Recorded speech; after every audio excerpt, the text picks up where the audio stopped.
Last time crossing the Bobtail Creek, so feet are wet again, but I think I'm getting ready to get on the road up to the top.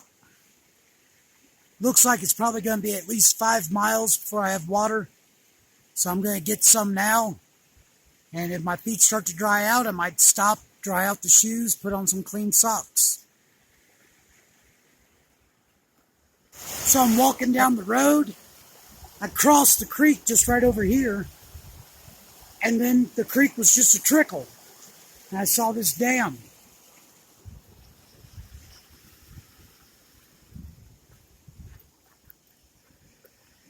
So I don't know if this is for a city water supply or what. It looks like all the water's going in there.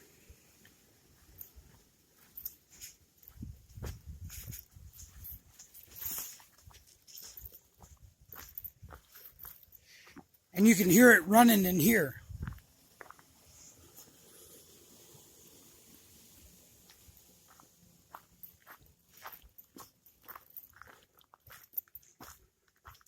See? So, I don't know. Here's the road, and I think I'm going to go this way.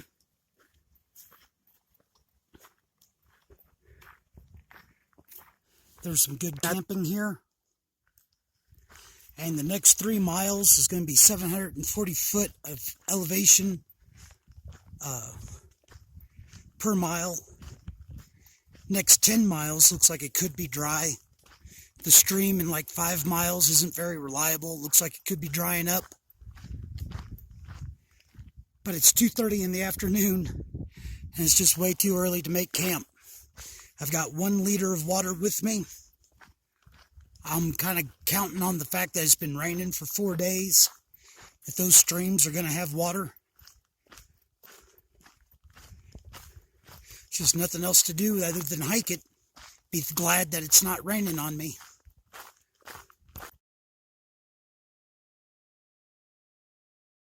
You can see that I've been walking through a burned area. I think it was a controlled burn a couple years ago. A lot of the ground cover's coming back, but it looks like I'm getting out of it. About halfway up this climb, I ran out of steam, and I'm only a little bit over halfway. So I took a break a little while ago. Might take another one, but it's getting late. It's 4 o'clock. So hopefully there's more water up there than they made it look on the map.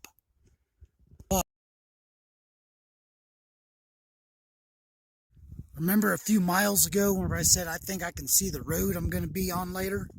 Well, I'm on that road, and I was right down there drying out my gear.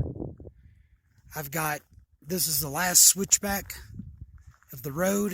I'm going to go about a half mile up, get off the road, another half mile, I think up there, and then a couple more miles of kind of going to go around the corner, staying on the skyline for a couple miles, then I'll start going down. It's 4:30, so I'm not looking for camp spots yet. Got a couple more hours. And look at that snow. It looks like it should have slid off of there a while ago. Figure the hillside has to get warm when the sun shines on it, but it's still stuck up there. If I didn't mention it, this is where my alternate ends. That's the official CDT coming down over here. And then I rejoin it, and I'm going up that way. If there was a bad thunderstorm, I believe I could get on this road and follow it down through that, whatever that is, right down there. And it would eventually take me to Highway 41, which I'm going to meet up with over there somewhere and try to hitch down into Fraser. So that's where I'm at now. It's 5:15. Need to get this uphill done so I can start moving downhill. find some water and a place to camp. Kind of neat how much snow is still here on the road, ain't it?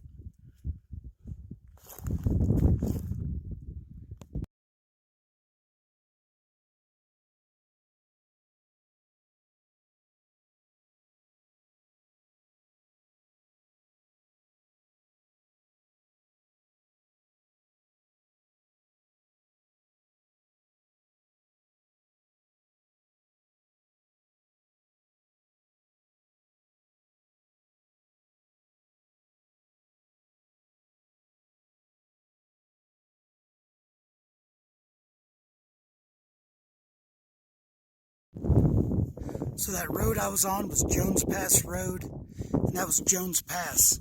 It wasn't on my map whenever I checked before, because that mountain with the crater in it, I took pictures of, that's Red Mountain, and that facility at the base of it was a molybdenum, steel hardening stuff. It's a mining operation. And right there is the high point for my day.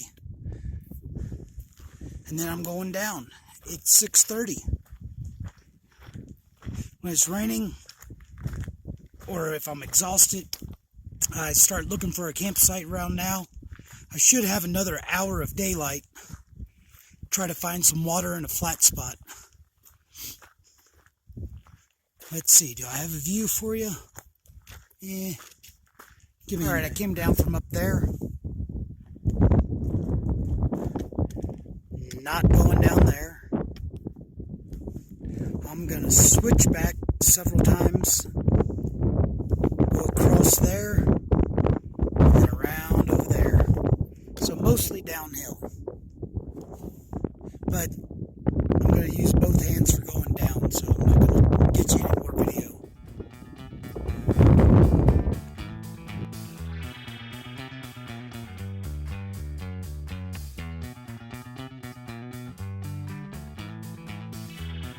So that little snowmelt puddle isn't very far away. And I could go fill up with it, even though it appears to be, it's not flowing, it's stagnant. But it's got to be cold, right? Or, the trail's going to go down and around, and about a mile there's a stream. Still had water a month ago.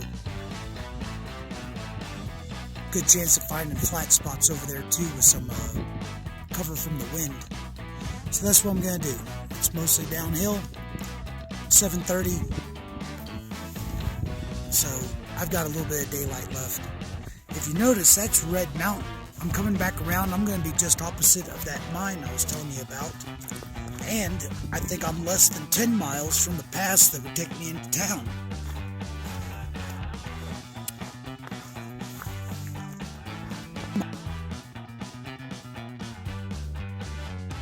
Look at that. Surrounded on one side, flat. I want to camp there. I still have a little bit to go before I get to the next possible water source. Don't think I'll come back to it unless I just don't see anything good over there.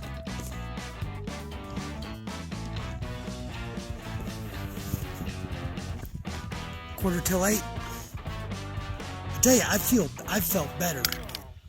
You can see, well, you can't see, I can see. That Jones Pass is right there. So I've done a big loop. Then I'm going to go around there tomorrow. Alright, so this is the stream. It is barely a trickle. But the next water source is 1.5 miles ahead. Sun's already behind the mountains over there, so I don't have a lot of daylight left. And I thought sure this couldn't be it, so I already went 50 foot past, and about 100 foot from here is what looks like a flat spot with a row of trees. So I'm going to see if I can find a spot to fill a bottle. And it's going to take a while to get a couple of liters, but with 2 liters, that'll have me enough for tonight and possibly all of tomorrow. Or if it takes long enough, I'll get 1 liter of water. Nobody's remarked on that water source 1.5 miles ahead this year, but it looks like it was flowing well into August of last year, so let me get after it. All right, it's 8:30. Setting up my tent from the outside. I'm setting up camp because it's not raining on me. Didn't rain on me all day. A little bit wet start because of the clouds or fog or whatever. And I did 15.5 miles despite that slow uphill in the afternoon.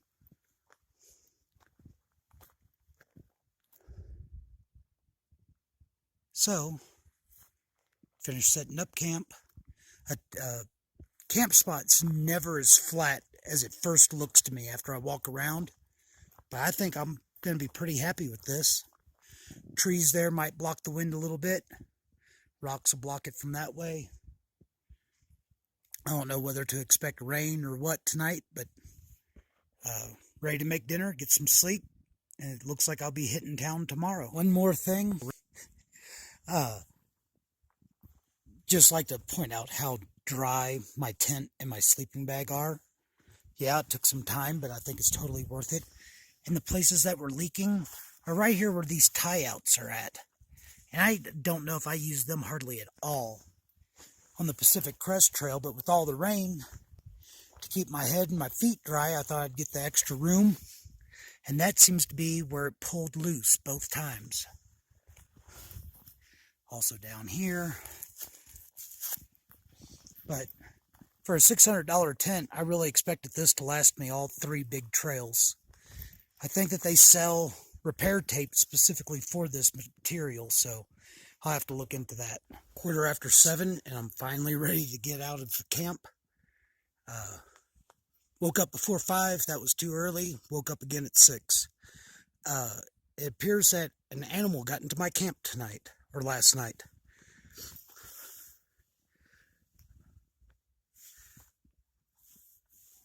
So what I can't figure out is, did the rodent actually come into my tent and just chew a hole out of my food cooking bag and run off whenever I woke up, because I wake up at every little sound?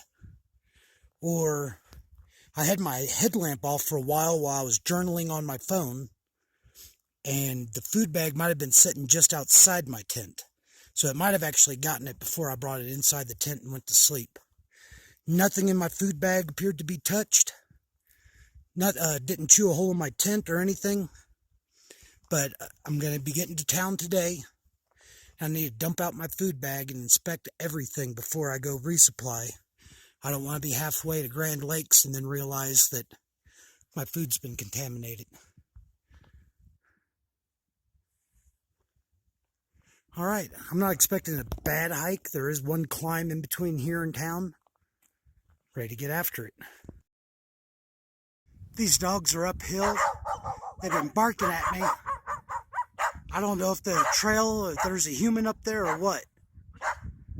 If they're lost, I don't know. I've only gone 8/10 of a mile.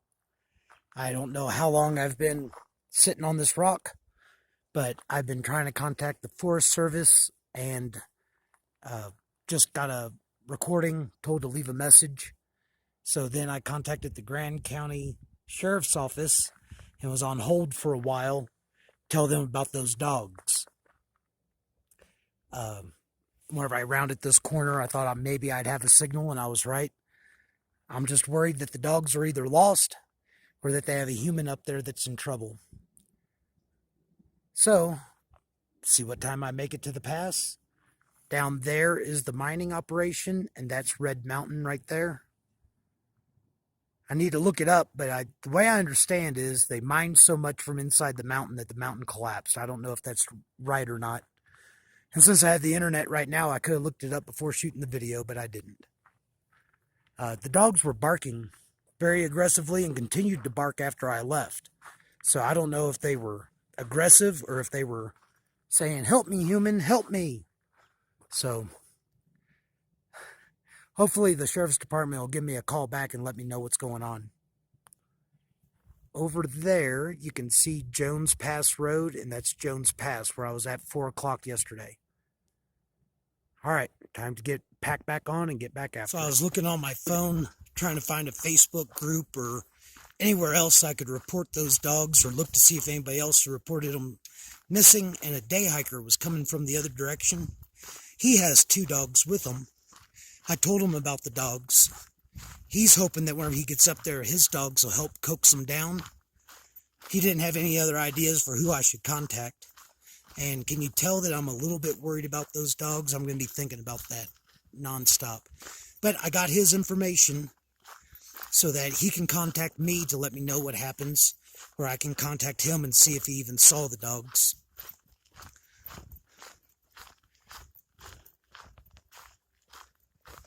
Nice day. I'm going downhill. I got some uphill coming up in a while. But if I keep stopping, it'll take forever for me to make it to town. So the day hiker with the dogs just called me. Said those other dogs are at the trail now, but they're acting aggressive with his dogs. But he says that the dogs are acting like they want help. So I'm a little over a mile away. I dropped my pack. I'm going to go back. If I can help if they can come down to the trailhead with me, which is several miles away, maybe I can get somebody to come pick them up, help them out. I don't think what I'm doing is dangerous. I don't know. The guy didn't make it sound like the dogs were aggressive with him. And it just, I don't know. It's worth the time and the effort if I can help. Success. One of them is Hazel. That's the blue heeler. I don't know the other one's name, so she's just going to be called Whitey. The day hiker with dogs, say he's going to come back with me, and we're going to try to get animal rescue to come and help these 2 out.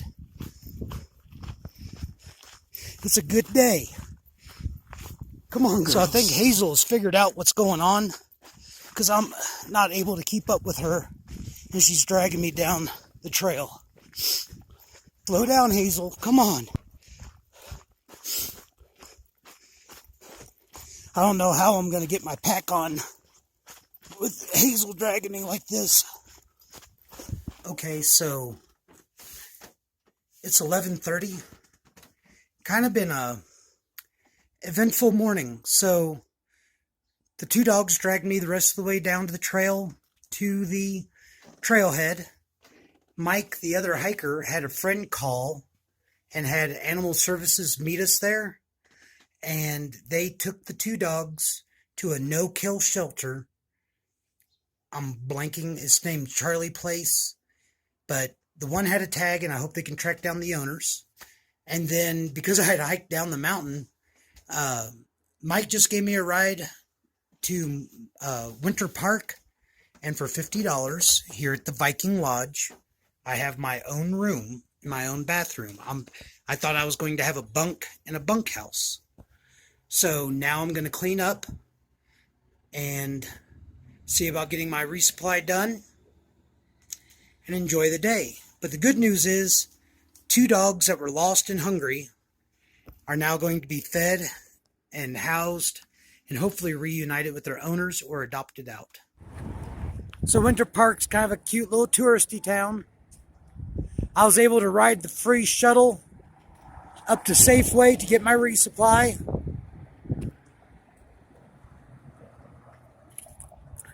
Most of all, I just wanted to be able to tell you that the animal shelter says that the owners of those dogs called a week ago. Their names are Hazel and Opal. And I'm guessing Opal is the daughter of Hazel. But they're going home. And so that's great news. I've eaten a pound of chicken wings, and I'm finishing my second large Diet Coke. Gonna shower up, do laundry, get some sleep, and be ready to hit the trail early tomorrow.